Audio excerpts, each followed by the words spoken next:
వీడియోల కోసం మా అమరావతి గళం ఛానల్ ని సబ్స్క్రైబ్ చేసుకుని బెల్ ఐకాన్ నొక్కండి. సంచలనాలకు మారుపేరు ఆంధ్రప్రదేశ్ రాజకీయాలు. ఎన్నికల ముందే కాదు, ఆ తర్వాత కూడా సంచలనాలు చోటు చేసుకుంటున్నాయి. రాష్ట్రంలో అత్యధిక మెజారిటీ సీట్లతో టీడీపీ అధికారంలోకి వచ్చిన క్రమంలో గడిచిన 5 ఏళ్లలో జగన్ ప్రభుత్వంలో జరిగిన కుంభకోణాలపై సీఐడీకి ఫిర్యాదులు వెల్లువెత్తుతున్నాయి. వైసీపీ ఫైర్ బ్రాండ్ అనగానే ఠక్కున గుర్తొచ్చే నేత రోజా. గత ప్రభుత్వంలో ఓ వెలుగు వెలిగారు. వైసీపీ సర్కార్లో మంత్రి హోదాలో రోజా ఆడుదాం ఆంధ్ర పేరుతో ఊరువాడ పోటీలను నిర్వహించారు. గ్రామీణ ప్రాంతాల్లోని క్రీడా రత్నాలను బయటకు తీసేందుకు ఈ కార్యక్రమం ఎంతగానో ఉపయోగపడిందని అప్పట్లో ఆమె చెప్పుకొచ్చారు. అయితే ఆడుదాం ఆంధ్ర కార్యక్రమం పేరిట అప్పటి మంత్రి రోజా 100 కోట్లు నొక్కేశారంటూ ఆరోపణలు వెల్లువెత్తుతున్నాయి.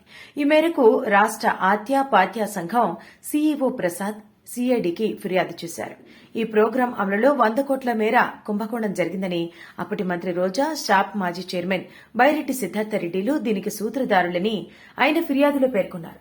అంతేకాదు అప్పటి షాప్ అధికారులతో పాటు అన్ని జిల్లాల డీఎస్డీఓలపై విచారణ చేపట్టాలని, దీనికి తోడు క్రీడాకారుల కోటా కింద మెడికల్, ఇంజనీరింగ్, IIIT ప్రవేశాలు పొందిన వారిపైన విచారణ చేపట్టాలని డిమాండ్ చేశారు. అప్పటి కార్యక్రమానికి సంబంధించిన పేపర్స్ ను సీజ్ చేయాలని కోరారు. షాప్ కు సంబంధించి అధికారులు చేపట్టిన చాలా పనుల్లో అవకతవకలు చోటు చేసుకున్నాయని, వాటిని పరిశీలించాలని అన్నారు.